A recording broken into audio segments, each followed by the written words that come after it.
Hello, everyone. This is Vincent Pacillo, host of the msuwma podcast. We have another amazing episode planned for you today.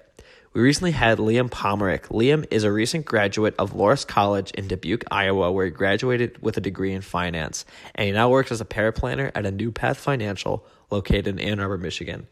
In today's episode, we talked about how Liam was a recent participant in the Financial Planning Association FPA externship, and what his day in the life looks like as a paraplanner, and much, much more. Stay tuned.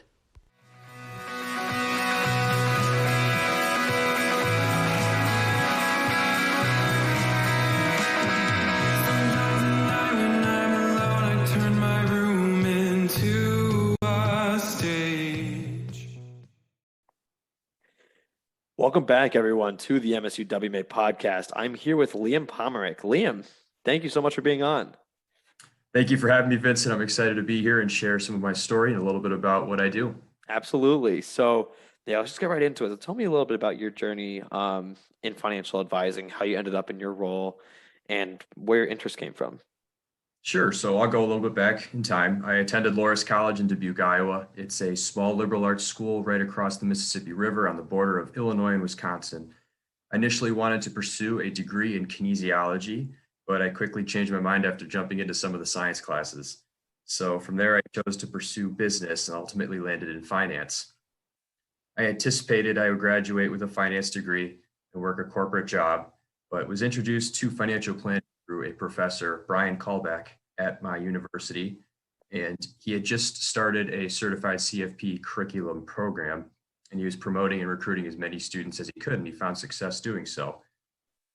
I wanted a career where I could directly work and help others and help them achieve something.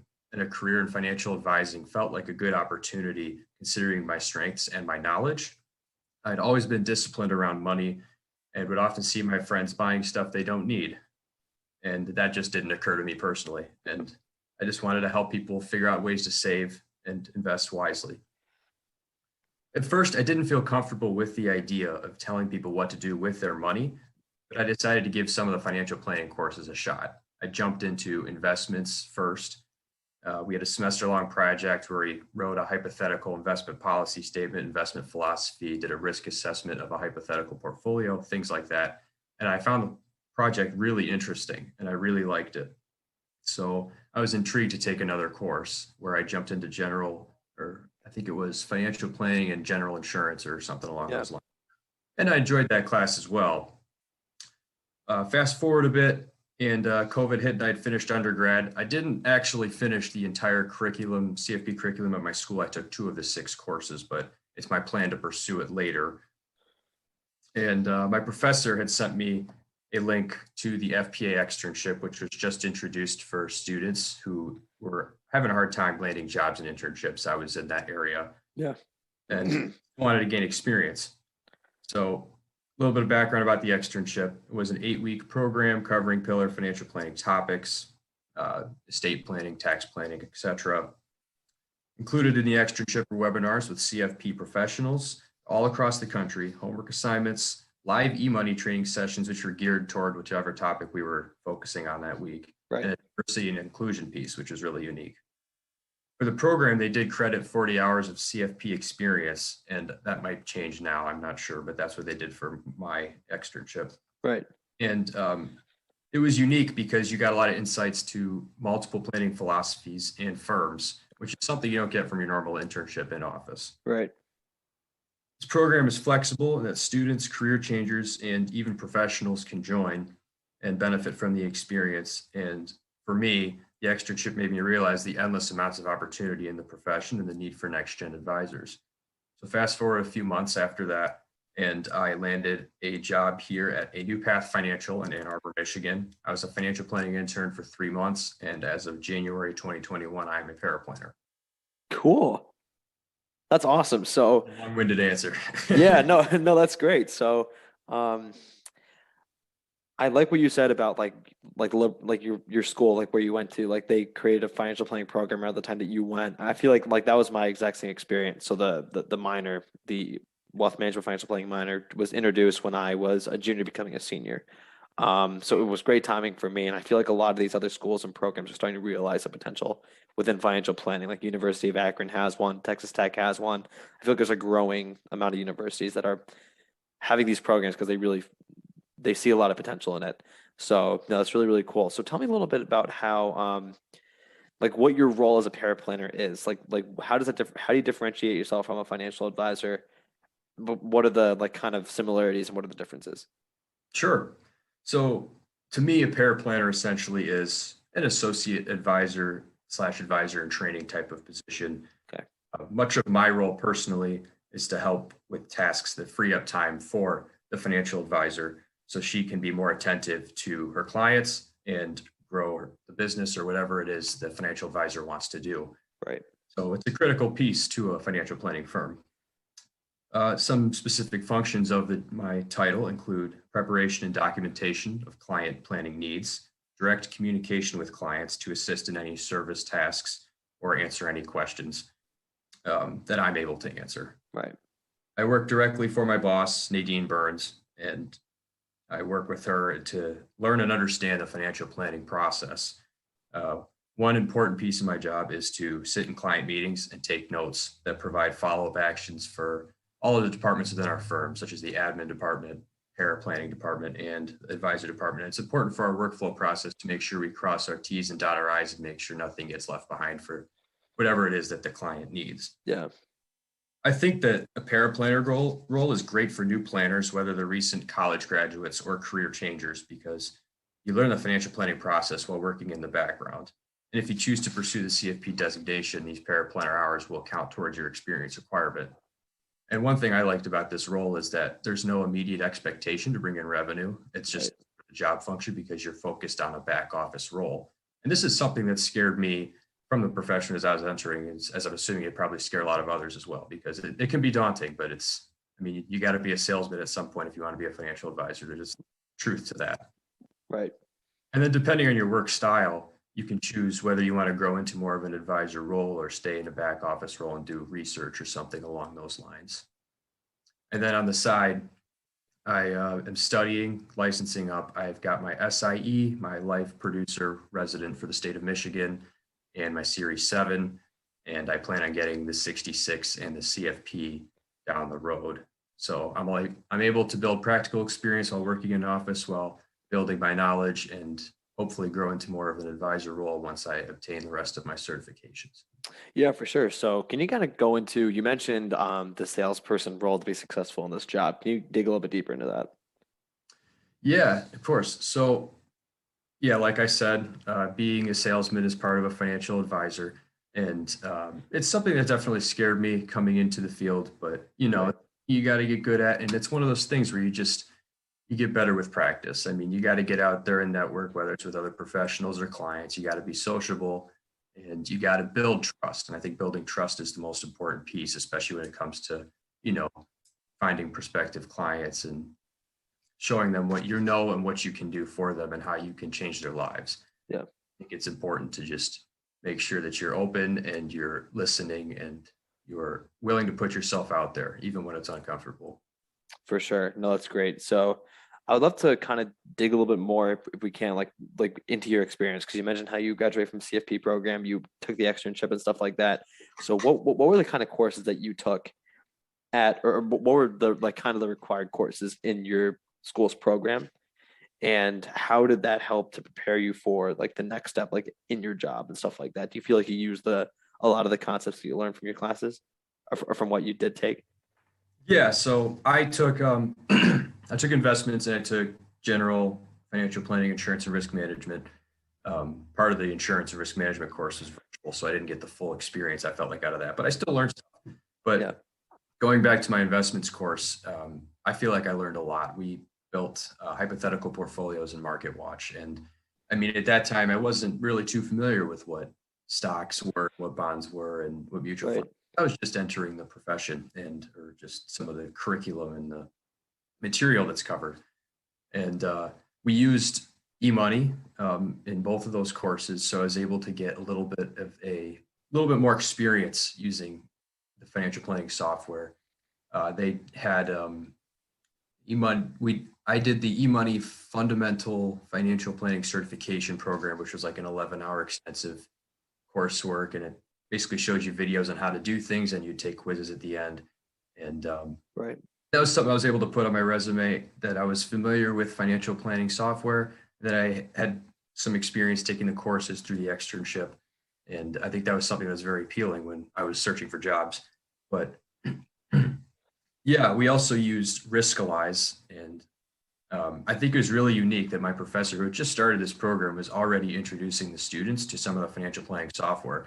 And at that point, I'd say about 95% of the students there didn't have any job experience prior. So there was just a lot of opportunities to learn from financial planning software, from Riskalyze to eMoney to, the hypothetical client project that I was talking about earlier. Yeah.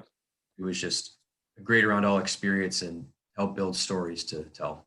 Yeah, that's great. So no, it's really cool. So, and like you said before, and like I mentioned before as well, you were talking about how you didn't finish the program, you only finished like a couple courses. So what are you doing right now to kind of, for people who haven't graduated from a CFP registered program, are kind of wondering how to get CFP hours, like from a student perspective? What are you kind of doing to do that, to fulfill your CFP hours? Yeah, so I think for those that are, nearing graduation and they haven't completed this CFP curriculum or are interested in pursuing it at some point, I think a great starting point is the externship, which starts in June and goes until July. And they will credit you CFP hours as long as you go through all of the weeks, turn in your assignments, and follow up on anything that needs to be taken care of. Right. Um, and then from there, it's a great resume builder. You're able to talk to potential employers about your experience in the externship, what you enjoyed, what you didn't like, and it tells the employer that you know you know a little bit about the profession, whereas a graduate who didn't do it wouldn't know as much as you. And it's a great networking opportunity because there's several CFPs from all over that talk, and you can send them a little message and say, "Hey, I really appreciated you doing this. I'm actively seeking opportunity in the field," and maybe they'll send something your way back, or they'll send you to someone they know. I mean, you never know. It's just Right. putting yourself out there and being willing to learn and be motivated and just be hungry and eager to get further. Definitely, definitely. So dig into your experience with the externship, because I know that a lot of people have considered taking it. Maybe people haven't heard about it. And the FPA, I think the Financial Planning Association introduced it, I think about 2 years ago it was. Yeah. So tell us a little bit about like your experience, how that went, what you learned from it, and all that kind of stuff. Yeah, sure. So I think the most unique thing about the externship, again, like I mentioned before, was that you met with so many CFPs, that you got so many insights, and you understood so many different philosophies that these planning firms like used when they were planning for client needs. Right. I thought that was really cool. The FPA externship, let's see, it's if you go online, and I think you just type in FPA externship on Google, it'll be one of the first links that pop up. Right. Give you a little bit of background information about what it is, and it's a reasonable cost too for anybody that wants to get in. It's not incredibly expensive, and they provide a ton of resources for the price that you do pay to do the program. Right. From my personal experience, I really enjoyed all of the interviews, because, and I can't really remember some of the specific questions that were asked because it was so long ago. Yeah. Yeah. But there was just, I think some of my fellow externs asked great questions, and the CFPs were able to respond really well to it. And then there was one assignment I remember. It was during tax planning week. We were speaking with a CPA, and she Cool. provided us a tax return and just put a bunch of random statistics on there. And we just walked through and went through like every column, every box, and just checked things off, put numbers in, calculated, did whatever. And it was the first time I had ever, ran through a tax return or a tax form in that depth. And I think that was a useful experience, as tax planning is one of the more important pieces of the whole financial planning picture. So Yeah. that's one specific thing I remember. Cool. No, that's awesome. So you not only get experience from CFPs, but also from CPAs, because like tax planning is obviously a big part of our profession. How often do you would you say that you help with like the tax planning part of wealth management, would you say? I don't have a whole lot of involvement in tax planning, I would say. Again, Okay. it's one of the courses I haven't taken in the CFP curriculum, so my knowledge isn't that deep. But oftentimes our firm, for example, just refers it out to CPAs who are able to better help some clients who have like businesses or complicated tax. I gotcha. Very, So very, very cool. So in terms of, you kind of talked about your certifications as well. So for anyone who doesn't know what like the SIE, the Series 7, the 66 is, can you go a little bit deeper into that as well? yeah, absolutely. So the SIE and FINRA Series 7 are two that I have, and they are both administered by FINRA, the Financial Industry of Insurance and Regulatory Authority. And the SIE is actually it's a great way to enter the profession as well if you're unable to land a job or you're interested and you want to do something quick and kind of prove to employers that you know something. Yeah. The SIE is a $60 exam. You go in, you don't need sponsorship from a firm, and it's a 75 question. It's actually 85 questions, but 75 are scored. They don't tell you which 10 are not scored. And you can take it at a Prometric testing center, they're located all over the country. And I believe they're still doing remote proctored testing exam centers. So that exam kind of covers the more so regulation and a bit of an introduction to some of like equity securities, debt securities, does a lot of coverage on insider trading, a little bit of options coverage too. So that exam is it broke a barrier of entry into the industry. Yeah. So to take that without sponsorship. Then once you get that, you qualify for Series 7 or the Series 63 or 65. But once you kind of get into those exams, you have to have sponsorship from a broker dealer. Yeah. So yeah, once you get a job, if you do get a job and you want to pursue these exams, you talk to your broker dealer, say, I want to do this. The Series 7 is 135 questions, 125 of them are scored.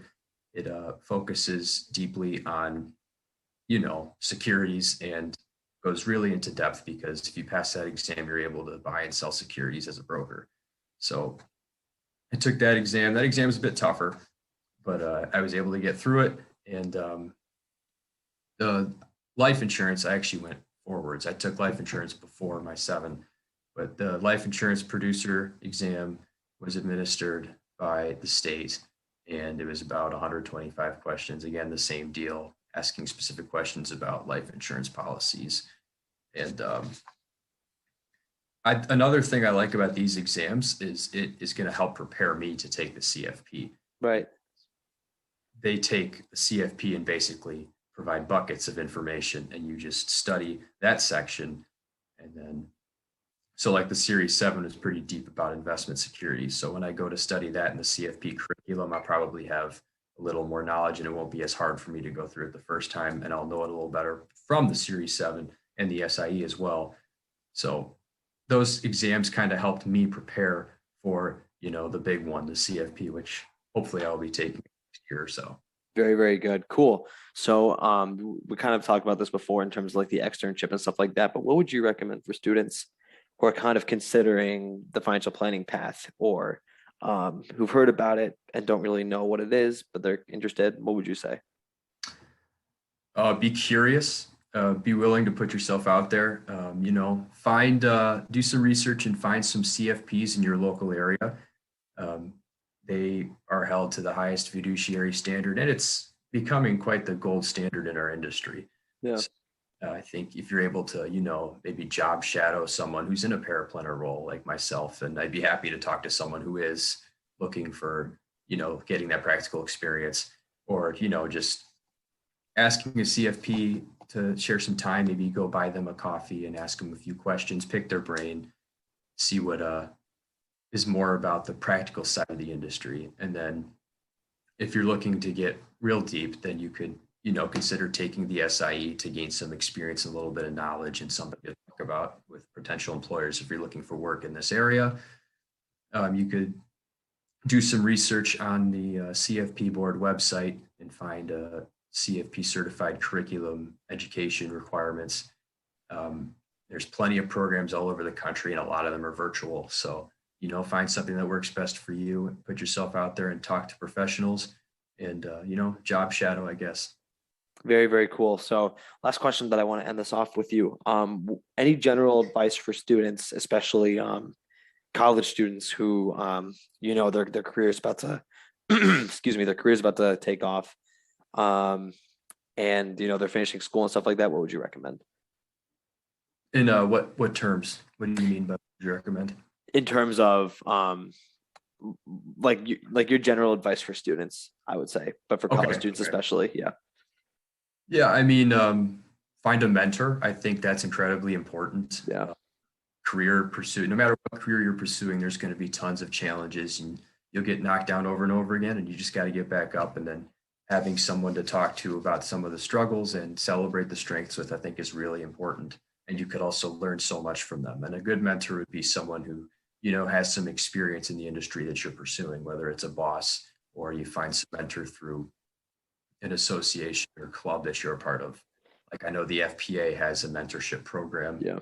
If you considering pursuing a career in financial planning, it would be a good idea to sign up for that. It's something I wish I did too.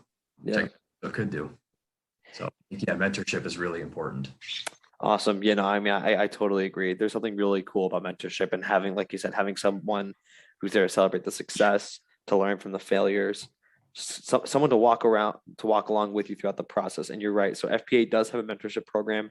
It is on our website, msuwma.com. If you look under our member resources, you can find the link to the mentorship program if you guys want to get linked up with the mentor. So those resources are available for you. But Liam, thank you again for coming on. Really appreciate your insight. Yeah, thank you for having me, Vincent. I'm happy to be here. You're doing great things over there at Michigan State. Thank you. Thank you. If you like what you just heard, please like, comment, and share. This is Lance Mullen, producer of the MSU WMA podcast.